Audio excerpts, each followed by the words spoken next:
आपल्यातल्या कुणी घरामध्ये साप पाळलेला पाहिलं का तुम्ही? किंवा नाग पाळलेला आहे किंवा विंचू पाळलेली आहेत, असं कधी पाहिलंय का? बिलकुल नाही. कारण ही सगळी मंडळी जी आहेत ती विषारी मंडळी असतात. पण आज आपण जी घटना बघणार आहोत, या घटनेमध्ये विषारी साप, नाग, विंचू यांच्यापेक्षाही जास्त विषारी आहे दोन पायाची व्यक्ती.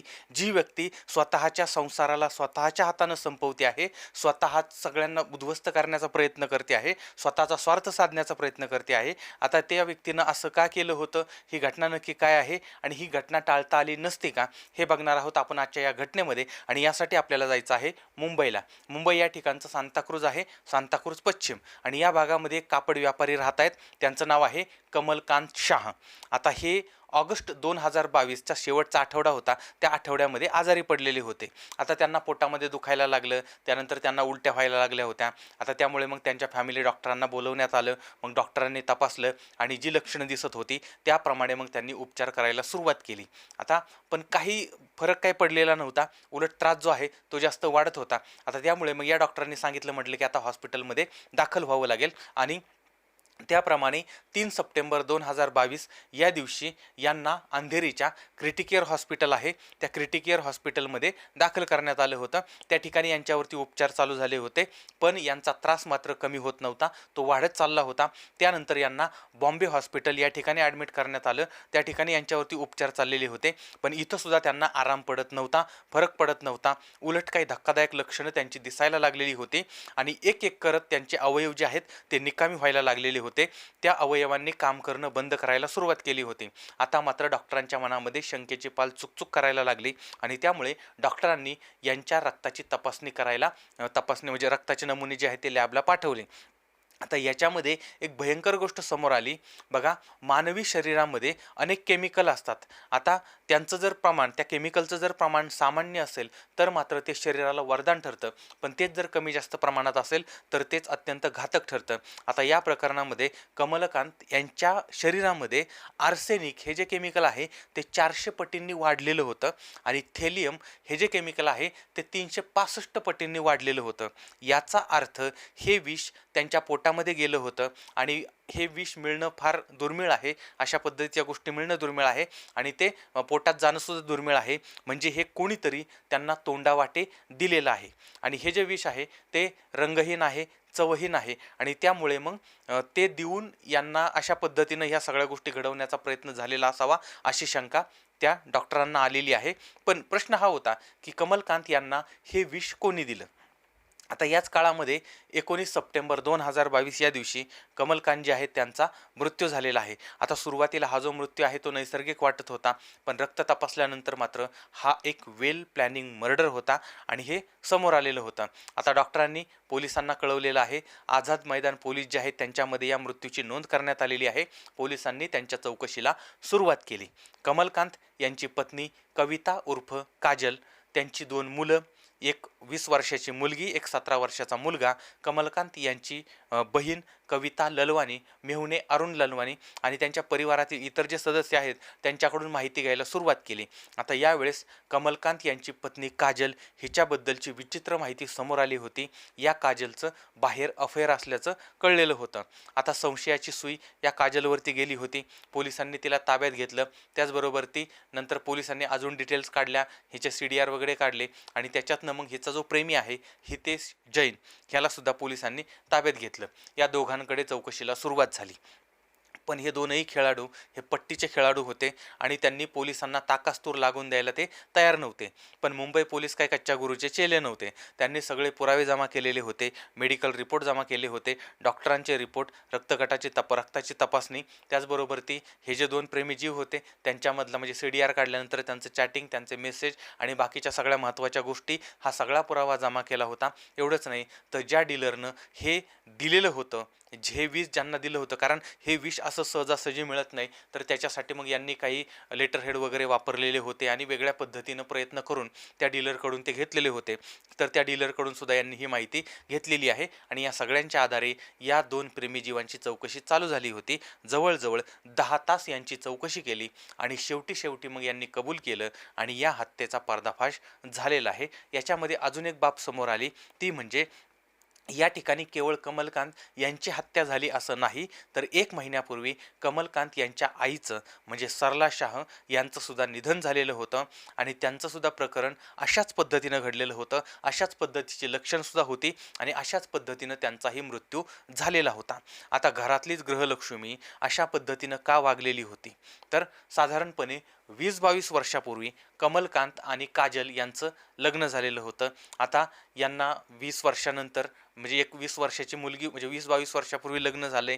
त्यानंतर 20 वर्षाची मुलगी आहे, 17 वर्षाचा मुलगा आहे आणि कमलकांत यांचा बालपणीचा एक मित्र आहे, त्याचं नाव आहे हितेश जैन. हा सुद्धा एक उद्योगपती आहे आणि कमलकांत आणि हितेश हे चांगले मित्र असल्यामुळे ते एकमेकांना साथ देत होते, एकमेकांना मदत करत होते. पण हा जो हितेश आहे त्याची नजर मात्र कमलकांत यांच्या बायकोवरती होती, म्हणजे काजलवरती होती. आणि अशी माहिती माध्यमातून समोर येते की काजल आणि हितेश हे दोघं अगोदरचे प्रेमी होते.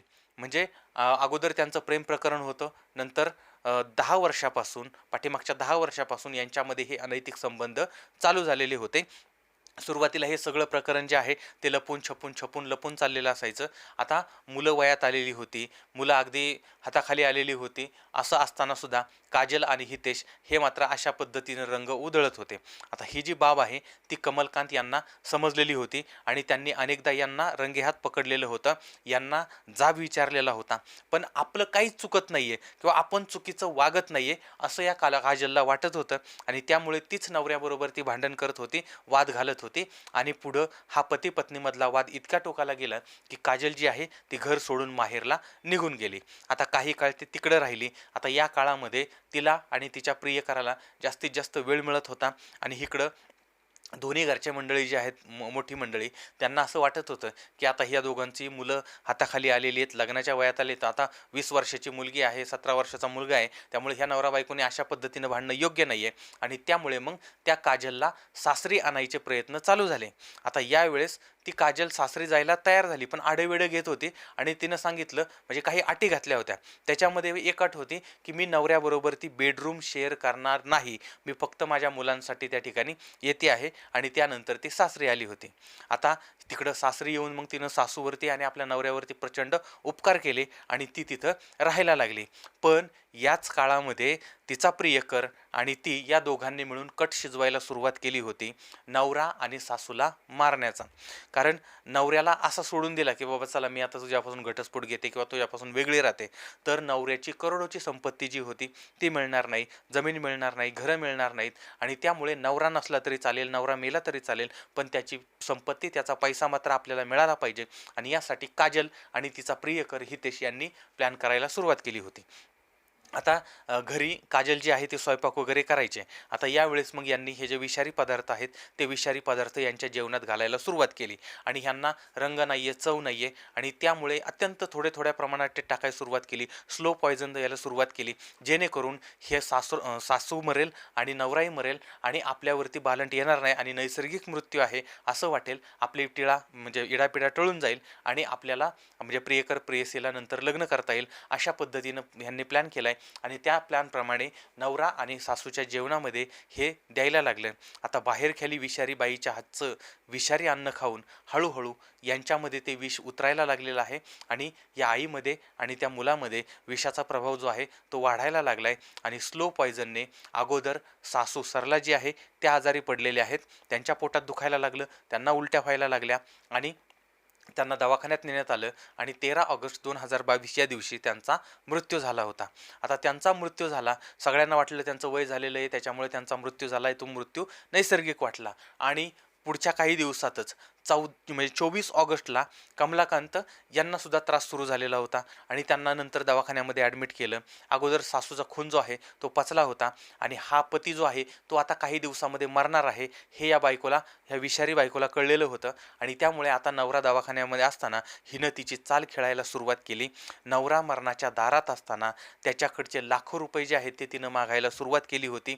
याच काळामध्ये बायकोनं माहेरच्या लोकांच्या, भावांच्या यांच्या मदतीनं कमलकांत कमलकांत यांचं भिवंडीतलं कार्यालय आहे, ते कार्यालय सुद्धा विकलेली माहिती समोर येते. त्याचबरोबर नवऱ्यानं कुठं कुठं जमिनी घेतलेल्या आहेत, घरं घेतलेली आहेत, त्याच्या कुठं कुठं पैसा आहे, संपत्ती आहे, काय आहे, बँकेत कुठं कुठं काय आहे, ह्या सगळ्याची माहिती, मालमत्तेची माहिती घ्यायला हिनं सुरुवात केली. आणि एवढंच नाही, आता हा तर असा न तसा मरणारच आहे, कारण अगोदर सासूला मारलेलंच आहे, त्याच्यामुळे नवराही मरणार आहे. त्यामुळे हिनं विमा कंपन्यांबरोबर ती पण संपर्क साधायला सुरुवात केली होती. विमा कितीचा आहे, कागदपत्र काय लागतील, कधी मिळेल वगैरे वगैरे सगळी डिटेल चौकशी हिनं सुरू केलेली होती. इकडं नवरा तिळातिळानं मरत असताना बायको मात्र पैशासाठी सगळी धावाधाव करत होती, स्वार्थासाठी धावाधाव करत होती. आणि इकडे या माणसाची झुंज चालली होती आणि तिकडे पैसे मिळाले या आनंदामध्ये ती होती. आणि शेवटी तिच्या मनाप्रमाणे सगळं घडलेलं आहे. एका बायकोनं तिच्या नवऱ्याची हत्या केलेली आहे, एका मित्रानं मित्राचा विश्वासघात केलेला आहे आणि शेवटी कमलकांत यांचं निधन झालं. पण त्यांच्या रक्त तपासणीमुळे या घरभेद्यांचं पितळ जे आहे ते उघडं पडलेलं आहे आणि पोलिसांनी या दोघांनाही ताब्यात घेतले आणि पुढची जी काही कायदेशीर कारवाई आहे ती कार्यवाही चालू झाली होती. आता जी माहिती माध्यमातून समोर आली होती ती मी तुमच्यासमोर मांडण्याचा प्रयत्न केलेला आहे. आता याचा अजून तपास चालला आहे, त्यामुळे कदाचित नवीन माहिती, वेगळी माहितीसुद्धा आपल्यासमोर येऊ शकते. आणि जर त्याच्यामध्ये काही बदल झाले, वेगळी माहिती आली, तर त्यावरती आपण नवीन अपडेट जे आहेत ते पण पाहू, कारण अशा ज्या घटना असतात त्याच्यामध्ये वेगवेगळे अपडेट पुढं येत राहतात. आता या घटनेमध्ये एका बाईनं संपत्ती आणि आपला प्रियकर यांच्यासाठी आपल्याच घरातल्या लोकांची दुहेरी हत्या केलेली आहे. आता ह्याच्यामध्ये सासूची हत्या झाली आणि नवऱ्याची हत्या झालेली आहे, पण हे समोर आलंय ते फक्त मांडलंय. परत एकदा सांगतो, कारण तपासामध्ये अजून काही बाबी समोर यायच्यात आणि ज्यावेळेस त्या समोर आल्यानंतर पण अजून त्याच्यावरती आपण बोलूया. पण स्वतःच्याच मुलांना अनाथ केलेला आहे, स्वतःचा परिवार उद्ध्वस्त केलेला आहे आणि सगळ्या जीवनाची तिनं वाट लावलेली आहे. या सगळ्या प्रकरणाचा धडा काय मिळतो? घरामध्ये कोणी जर अशा पद्धतीनं वागणारं असेल किंवा बाहेरखेली असेल, तर अशी व्यक्ती जर स्वतःहून बाहेर जात असेल तर त्यांना अजिबात अडवू नका. उलट अशा व्यक्तींपासून शक्यतो दूर राहण्याचा प्रयत्न करा.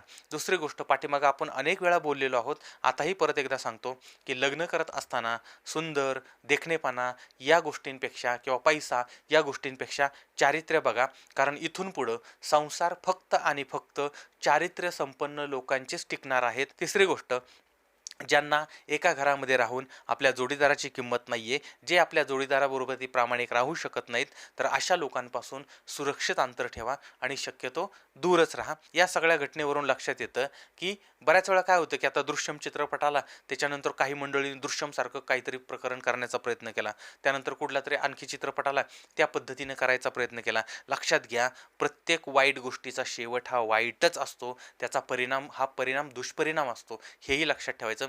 त्यामुळे आता हे असं प्रकरण घडलंय, मग आपण असं काहीतरी करायला जावं असला विचार कुणीही स्वप्नातही करू नका, कारण याचा परिणाम अत्यंत गंभीर होतो. आणि आता इथून पुढं ह्या बाईनं जे काही केलं त्याचा तिला जी शिक्षा मिळणार आहे ती एकतर न्यायालयीन शिक्षा वेगळी, मानसिक शिक्षा वेगळी, त्यानंतर आई वडील, घरचे मुलं यांच्याकडून मिळणारी शिक्षा वेगळी. अशा पद्धतीनं ही सगळी भयंकर अशी शिक्षा आता इथून पुढं या सगळ्या पापाशी मिळणार आहे. त्यामुळे आपल्याकडून कोणतंही चुकीचं काम होईल असं स्वप्नात सुद्धा विचार करू नका. जे काय करायचंय ते नियमाने करा, जे काय करायचंय ते कायद्यानं करा, जे काय करायचंय ते सगळ्यांच्या सुखाचा विचार करून करा. एवढंच या ठिकाणी सांगायचंय. बरं, आता तुम्ही जर या भागातील असाल आणि तुम्हाला जर याच्याबद्दलची काही वेगळी माहिती असेल तर ती सुद्धा कमेंट बॉक्समध्ये जरूर कळवा. पुन्हा भेटूया पुढच्या भागामध्ये एका नवीन क्राईम स्टोरीसह. तोपर्यंत धन्यवाद.